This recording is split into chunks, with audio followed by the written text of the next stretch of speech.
Are you embarrassed to admit that you're confused about buying light bulbs these days? I mean, it used to be you go to the store and a light bulb was just a light bulb, but today when you go, you have to think about a ton of different things. What wattage do I want? How many lumens do I want? And what color do I want? No, by the way, when I think about color, I'm going to think about it in terms of temperature and not in Fahrenheit. I'm going to think about it in terms of Kelvin. Well, if that's got you confused, you want to know more, stick around. We're going to talk about that in this month's Quick Tip.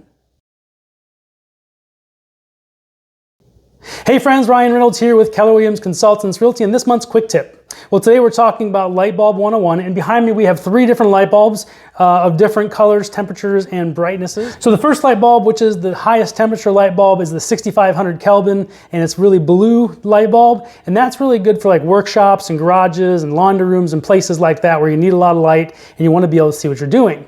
The second one, which is a natural white light bulb, that's going to be great for places like kitchens and bathrooms, places where you still need a lot of light, but maybe you don't want it to be quite as harsh as you would have maybe in a garage or in that laundry room type area. And the last color we're going to have is the soft white bulb, and this one is going to be more on the very bottom end of the spectrum, which will be closer to 25 or 2700 Kelvin.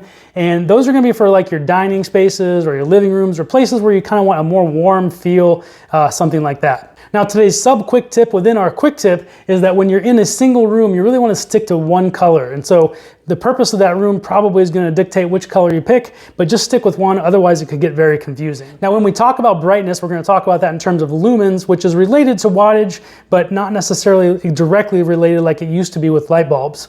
It used to be you'd buy a 60-watt light bulb and it would have effectively the same number of lumens or the brightness coming off of it, but nowadays they can vary a little bit depending on the efficiency of the bulb. Just know that the higher amount of light you want, the higher number of lumens you want.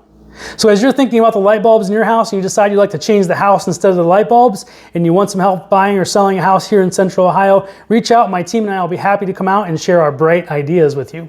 Again, my name is Ryan Reynolds with the Ryan Reynolds team at Keller Williams Consultants Realty, guiding you to the home that fits your life.